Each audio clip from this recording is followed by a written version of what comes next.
Ok, entonces les comentaba que justamente pues la fundación y el origen de la iglesia pues va a tener que ver también eh, con el siglo XVI, ¿no? Finales del XVI, principios del XVII, y ya con esta necesidad de convertirse en parroquia. Eh, la verdad es que este es un templo que todavía conserva parte de la decoración original, y con decoración original nos referimos a la del siglo XVIII, perdón, en donde pues evidentemente vamos a tener eh, algunos retablos, algunas figuras, sobre todo, ¿no? Que van a ser, insisto, parte de esta originalidad, y sobre todo el basamento constructivo, ¿no?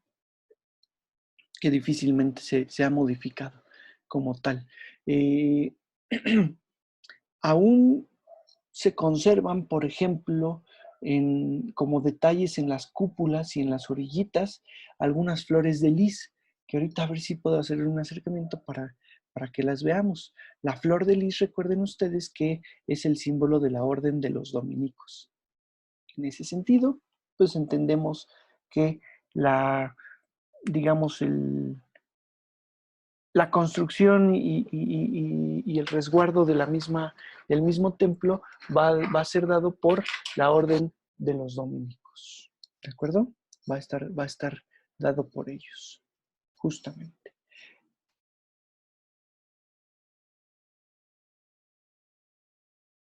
Es un templo que además, visto desde lo alto, no sé si tengo así, pues esta primera, visto desde lo alto, eh, podemos identificar como un templo sencillo, un templo sobrio, en donde vamos a tener una bóveda de cañón corrido, que, bueno, que técnicamente perdón, no es bóveda de cañón corrido, porque no tenemos cúpula de cañón corrido, sino más bien vamos a tener una techumbre a dos aguas, ¿sí? Un techo a dos aguas, originario, por supuesto, del siglo XVII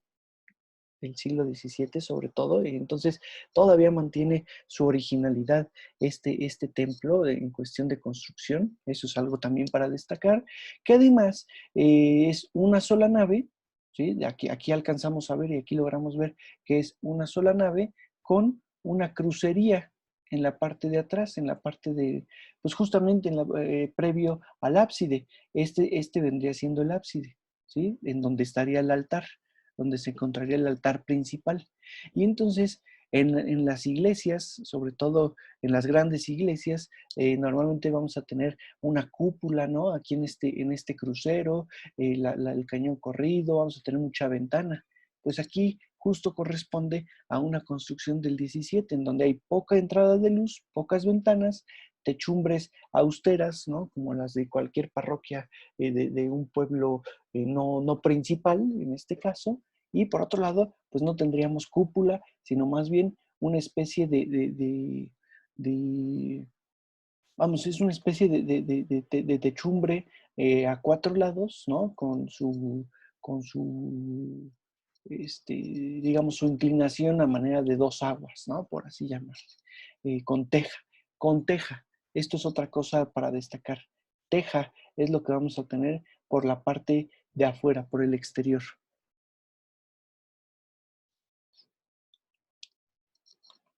Ahora, eso de principio, pues para destacar, cuando uno va bajando hacia el pueblo de Capulalpan, pues eso es lo que alcanza a ver también, ¿no? El templo que inmediatamente nos demuestra que es un templo antiguo, ¿no? Un templo ya,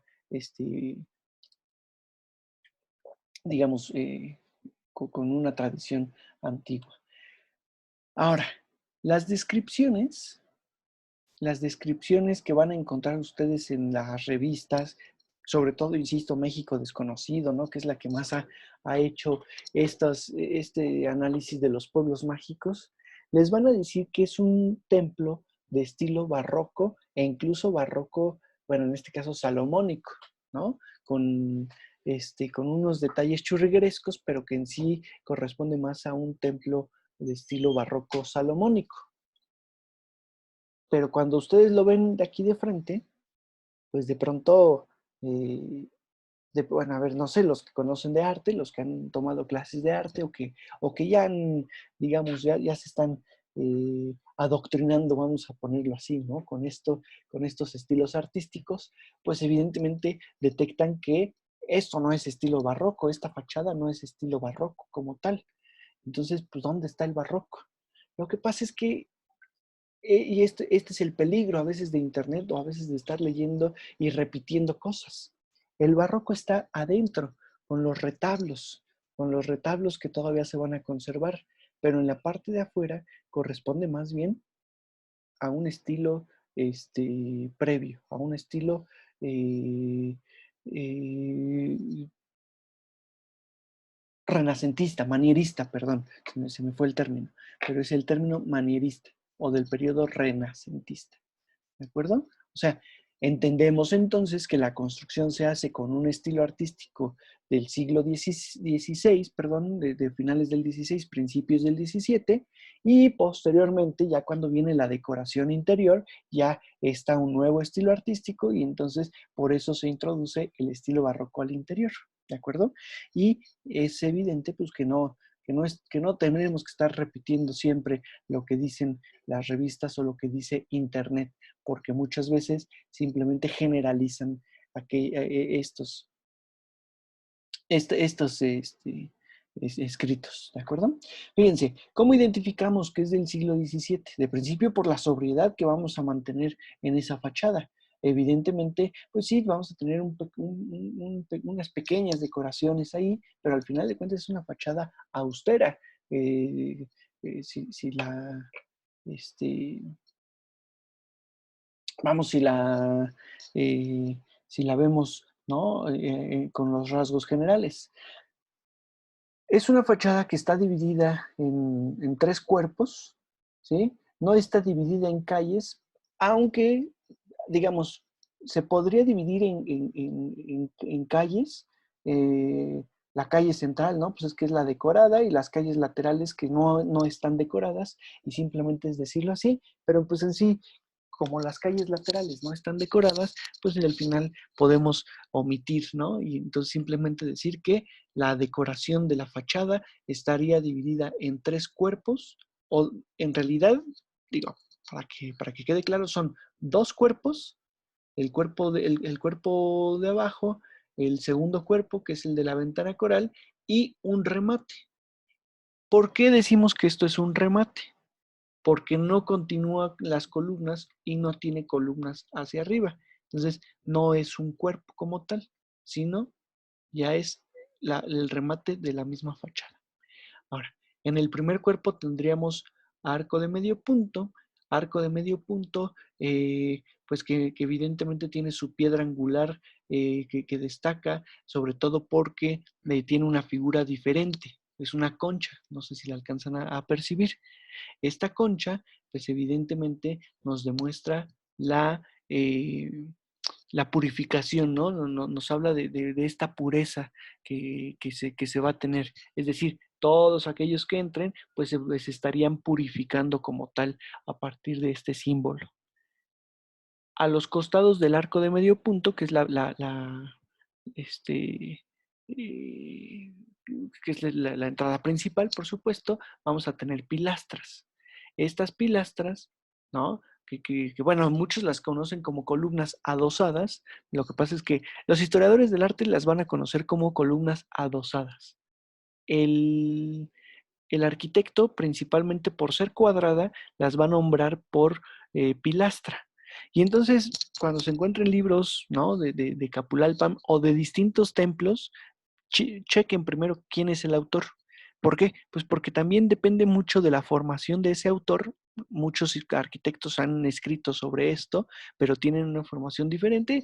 Digo, nada, así que nada para decir que están equivocados, ¿no? Simplemente pues determinan o nombran esto con términos un poquito distintos, ¿no? Entonces son pilastras sencillas, sobrias, sin decoración, con un capitel dórico. Un capitel dórico que es el capitel más sencillo, más sobrio. ¿De acuerdo? Ahora,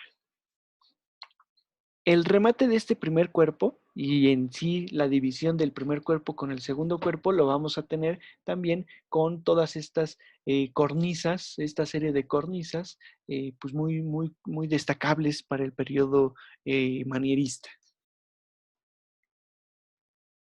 En el segundo cuerpo, tenemos nuevamente pilastras, ¿no? Que técnicamente se pueden considerar como una continuación de las del primer cuerpo, sencillas, sobrias, nuevamente con el capitel dórico, y aquí una ventana coral.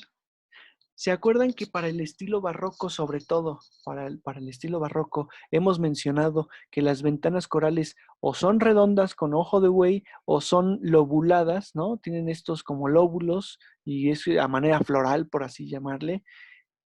Y entonces aquí entendemos perfectamente, incluso con estos pequeños detalles, que no es de una fachada de estilo barroco. Es una fachada manierista, cuadrada, sencilla.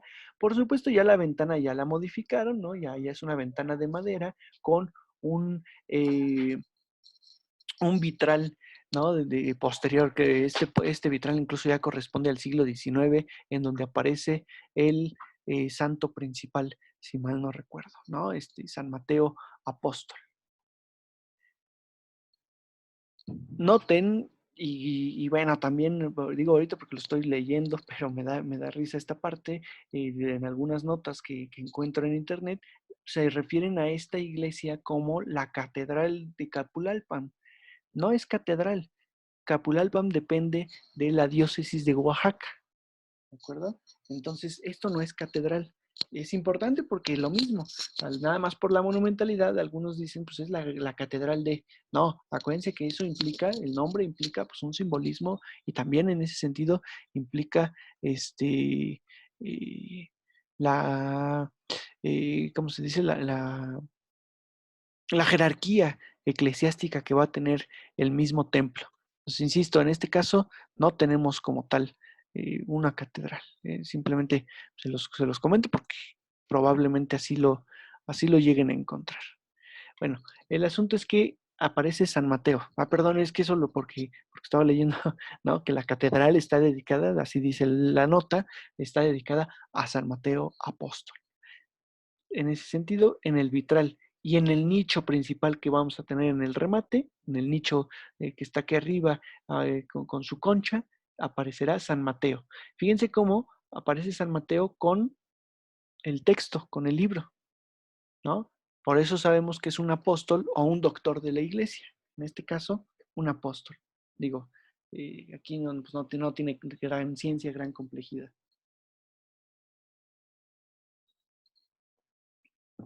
Ahora, para rematar, no tenemos un frontón y eso pues nos estaría demostrando que tampoco tenemos estilo neoclásico en la fachada, o sea, simplemente para ir descartando estilos.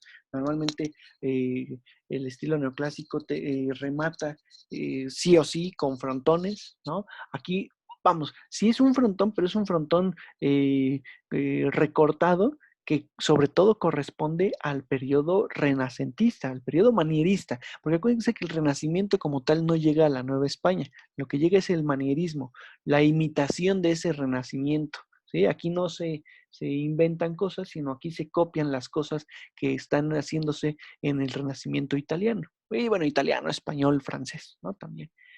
Entonces, es del tipo manierista, ¿ok? Este remate. Su cruz ya, pues, por supuesto, ya con herrería, ya mucho más moderna, igual que las que están rematando las cúpulas. Ahora, ese es el detalle. Estas torres, campanarios. Acuérdense ustedes que las iglesias del siglo XVI, pues normalmente fueron construidas sin torres campanario o en todo caso con una sola torre. Entonces, podemos ver aquí justamente los distintos procesos y los distintos momentos de construcción, cómo esta iglesia no fue construida en un solo momento y cómo también este templo, pues más bien está, vamos a decirlo así, alejado del poder eclesiástico de del centro de México, ¿no? Y sobre todo más cercano al poder eclesiástico de Oaxaca, en donde pues era una iglesia mucho menos austera, en donde no se marcaban tanto las diferencias jerárquicas. Esto es evidente porque las torres campanario, que miren, incluso por el tipo de material que se utilizan, entendemos que son de un periodo diferente, ¿no? Es posterior, por supuesto no se pudieron construir antes de que la base, ¿verdad? Entonces es un periodo posterior en donde ya aparece columnas adosadas. Si se dan cuenta, estas sí son redondas, ¿sí? No como las de aquí abajo que son cuadradas. Estas sí son redondas, adosadas al muro, con estrías, ya correspondientes entonces al periodo neoclásico, ¿sí? Porque tienen estas rayitas, las estrías, y que simplemente son decorativas porque no están soportando nada. Es una columna decorativa. Los arcos de medio punto son lo que le están dando el soporte. Es una torre sencillona, en el sentido de que es el de base cuadrada, igual que el basamento que tendríamos en la parte de abajo, ¿no? Con su base cuadrada, y además está rematado por una cúpula de media naranja, o sea, la forma es de media naranja, pero que a su vez tiene linternilla. Esta linternilla que corta la media naranja y que sobre todo pues da mayor altura a la cúpula como tal. Fíjense ahí un poquito más de cerca el templo. Bueno, insisto, este templo es un icono de Capulalpan porque al final pues es el edificio que más sobresale, que más resalta en el pueblo, que evidentemente es de los más antiguos. Noten cómo al ser de cantera amarilla, bueno, al ser de cantera, no importa el color simplemente pues es decorativo, ¿no? Amarilla, rosada, gris, en este caso amarilla, pero sobre todo al ser de cantera es muy pesado. Esto del peso, pues evidentemente tiene que tener buena base, buenos cimientos. En este caso no trabajan con cimientos la mayoría de estos lugares. Todavía hasta el siglo XVIII no se trabajaba con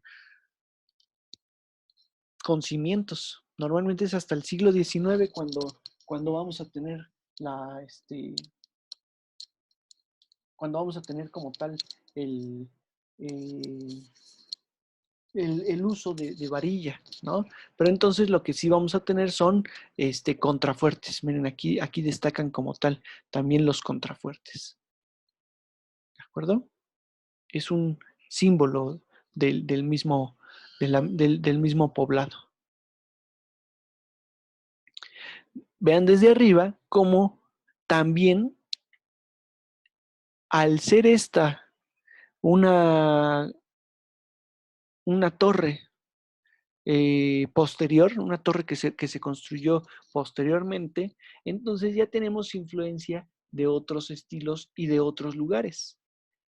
Estos mosaicos con mucha influencia poblana, ¿sí? Que no es un lugar alejado de aquí de Oaxaca. En ese sentido, pues bueno, ya van a aparecer mosaicos con cierta influencia. Eso es también para destacar. Y ven cómo el pueblo es chiquito, el pueblo es pequeño en realidad, ¿no? Este lugar no tiene grandes poblaciones, gran expansión urbana, ¿no? Es una población pequeña. Como les dije, por la parte de afuera destaca mucho, pues sí, su sobriedad, ¿no? La parte, digamos, sí monumental, pero a su vez sobria. Y por otro lado habíamos mencionado la parte del techo de viga, no, perdón, ay, se me fue el nombre de teja, el techo de teja, las tejas que todavía se encuentran. Al interior, la forma del templo, pues está soportada por vigas. Son vigas justamente de madera que pues le van dando un buen soporte a toda esa techumbre. Eso es lo primerito que yo creo que destaca cuando uno entra. La parte alta, y la viga de madera para buen soporte. Luego, por supuesto,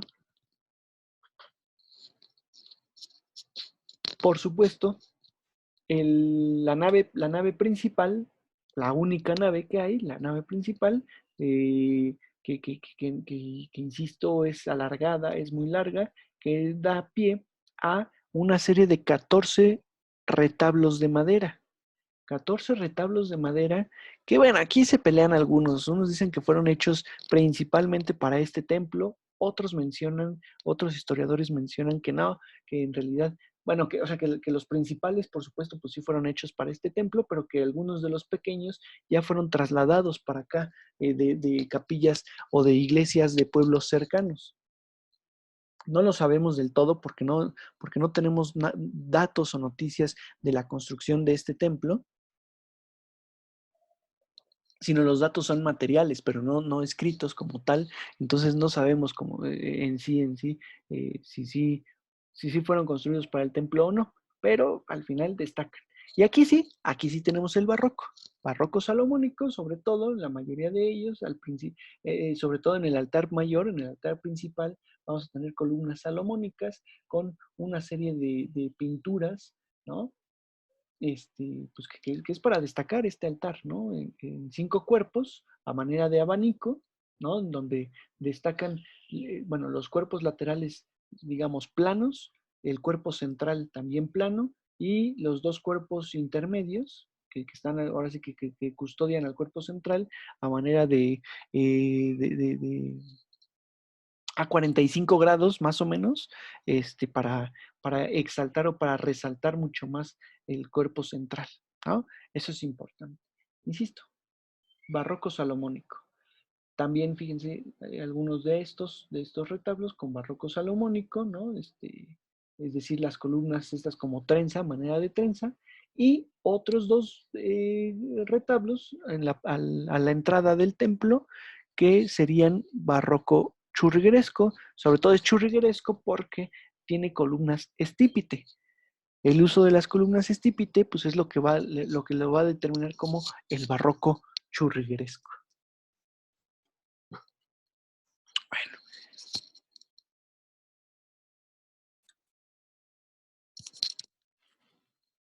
noten, noten este templo ya con la puerta abierta, eh, con la ventana coral también, ¿no? Abierta, y sobre todo con la puerta, pues como hay bastante entrada de luz todavía, al final de cuentas. Y por otro lado, lo largo que puede ser el templo. No es muy ancho, solamente tiene una nave, ¿no? Una nave principal, pero sí es largo, sí está alargado el templo como tal. Fíjense, el altar en donde tenemos como imagen principal a San Mateo Apóstol, ¿no? Que aparece aquí en este nicho, pero que está rodeado de algunos evangelistas también, ¿sí? Y por otro lado, con pinturas de la Pasión de Cristo y de la vida de San Mateo mismo. Esto es para destacar también en este retablo. Ahora, es un retablo de madera igual que todos los anteriores, y así lo comentamos, pero que evidentemente tienen lámina de oro, ¿no? O sea, pues eso es lo que más los hace brillar, ¿no? La lámina de oro. Acuérdense que la lámina de oro se va a utilizar mucho en estos momentos, en el siglo XVIII, porque eh, es un material que difícilmente se maltrata y que por otro lado dura mucho. Eh, o sea, no hay que estarle dando mantenimiento constante. Uno lo limpia y pues sí, se va a ir opacando poco a poco con el transcurso del tiempo, pero no es que lo limpien ahorita y al mes siguiente tengan que volver a limpiarlo y quitarle el polvo, ¿no? No, mantiene justamente eh, su, su, su limpieza por mucho tiempo. Entonces, por eso se utilizó. ¿Por qué se deja de utilizar?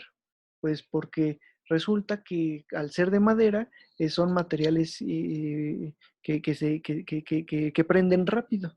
Y entonces los incendios en las iglesias fueron muy comunes en el siglo XIX. En el siglo XIX ya se estaba utilizando el estilo neoclásico y entonces hacen la sustitución de estos altares de estilo barroco por por los altares neoclásicos. ¿De acuerdo? Vean aquí la iglesia a lo lejos.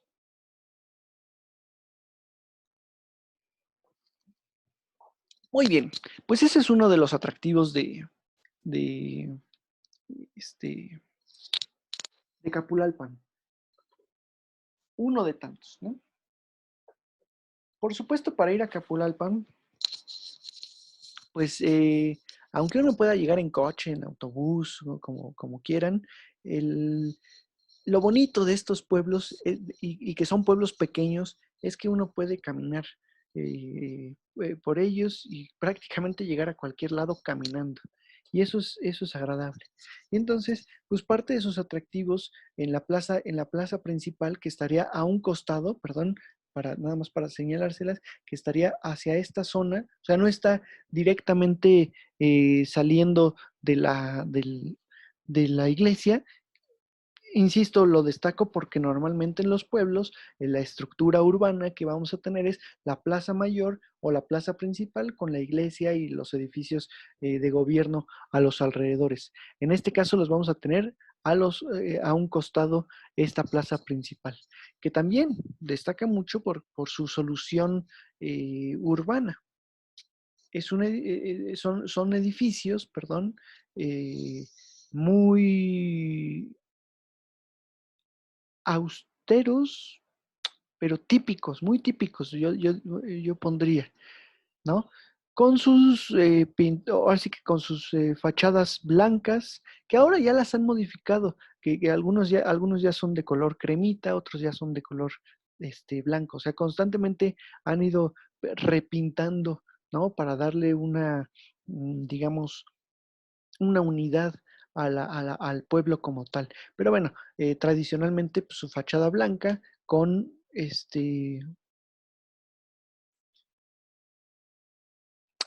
su guardapolvos, perdón, y sus techos de vigas y de tejas, como tal, ¿no? Que aquí los podemos ver. Son edificios, o son casas, la mayoría de ellas, algunos ya son negocios, ¿no? Tienditas, paleterías, algún restaurante, y por supuesto el Palacio Municipal, que está en lo alto, que está en la parte alta. Porque para esto también hay que mencionar que Capulalpan, si se dan cuenta, está adaptado a la montaña. No es un pueblo plano, no es un pueblo en donde las calles sean planas, no, es un pueblo que está en la montaña y entonces tiene partes elevadas y partes bajas. Y entonces justo las calles pues están adaptadas justo a la montaña. El Palacio Municipal lo tendríamos en alto, en esta parte, sencillo, insisto, con un estilo de cantera, rosada, si mal no veo, y bueno, este, chiquito, como el gobierno de cualquier pueblo de este tamaño, ¿no? De estas dimensiones. No necesitan tantas oficinas de gobierno. Y luego dan a una plaza que tiene una escalinata porque ya está en un nivel más bajo, en donde aparece el kiosco. Un kiosco de época porfiriana, de estilo porfiriano, con su herrería, ¿sí? Y es un kiosco redondo, vale decir. No es ni cuadrado ni pentagonal o heptagonal como algunos otros kioscos. Este es de forma redonda, cilíndrica. ¿Ok?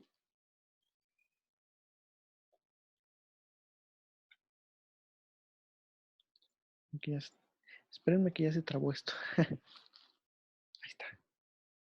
Vean, en época más moderna, porque vale decir que esta foto es previa al nombramiento de Pueblo Mágico, esta es posterior al nombramiento de Pueblo Mágico, y vean cómo ya cambiaron la pintura de los lugares, de las fachadas, incluso del Palacio Municipal, ¿no? Del Palacio Municipal mismo. Entonces, desde aquí, perdón, sigo insistiendo en en estas imágenes y en esta comparativa. Sobre todo, ¿por qué? Porque antes de ser pueblo mágico, está tranquilo, está, pues vamos, austero, ¿no? Como cualquier pueblo. Y sin embargo, al convertirse en pueblo mágico, ya tienen que incluirle letreros, nombres de calles en las esquinas, ¿sí? Unifican la pintura, ¿no? Todas con este color cremita, en donde se está unificando como tal el poblado. Y bueno, esto sirve para que entonces cuando uno va caminando sepa al menos en qué dirección va y qué es lo que va a encontrar hacia aquellas direcciones. Evidentemente, por estar a más de 2000 metros sobre el nivel del mar y que además se encuentre rodeado por cerros y bosques, el, el pueblo, pues vamos a tener constantemente un paisaje que, bueno, no les tengo fotos, pero de neblina, ¿no? De nubes. Constantemente baja la niebla o sube. Ya no sé qué ocurre con la niebla, creo que sube, ¿no? Más bien. Pero bueno, no importa. Normalmente tenemos niebla, este, y, y bueno, se siente este ambiente alpino. Incluso si ustedes ven vestidos, o sea, ven cómo están vestidos los pobladores de aquí, pues vean cómo tienen sus chamarritas, ¿no? Calientitas. eh, Pantalón largo, por supuesto, sí con sombrero porque hay sol, pero al final este ambiente fresco que yo les mencioné al principio que vamos a tener ahí en Calpulalpa.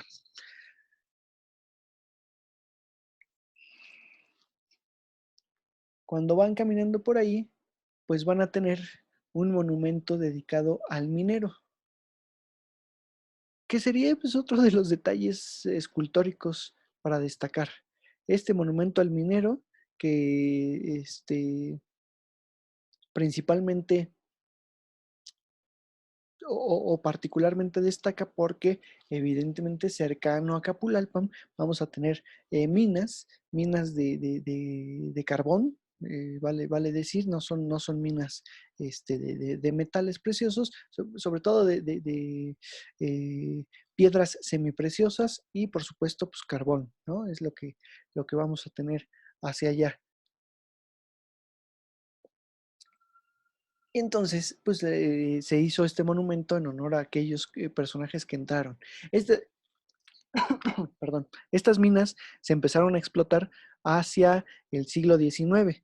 También eso es otro detalle. No es un pueblo minero o tradicionalmente minero, sino que más bien la explotación de estas vetas fue posterior a la Nueva España en el siglo XIX.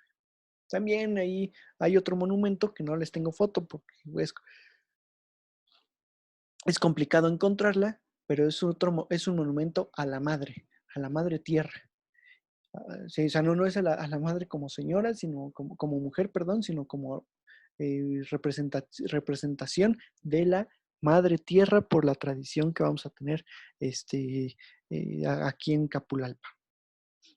Cerca de Capulalpa, bueno, no cerca, ahí dentro, a las afueras del pueblo, que pues no está muy grande, estaría esta área verde no, llamada Centro Recreativo Los Sabinos,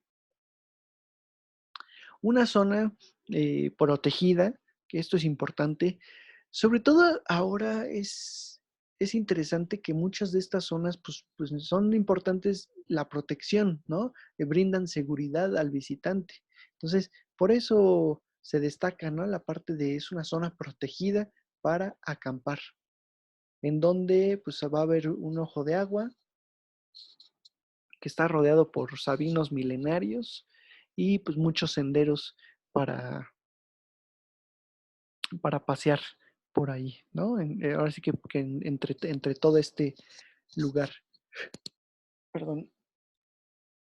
Eh, pues es un sitio delimitado por un muro de cantera. Va a haber baños,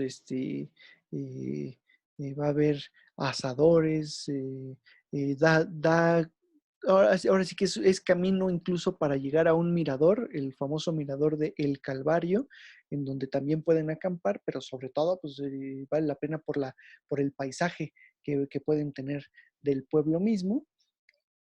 Y bueno, pues aquí simplemente como parte para destacar, ¿no? Es que, pues tiene capacidad hasta para 100 personas. Al ser un espacio grande, pues tiene capacidad para más, pero el asunto es, el centro recreativo, como sanitarios y todo esto, o más bien por los sanitarios y por los baños y por los asadores y todo, ellos calculan que es más o menos para 100 personas la capacidad del lugar.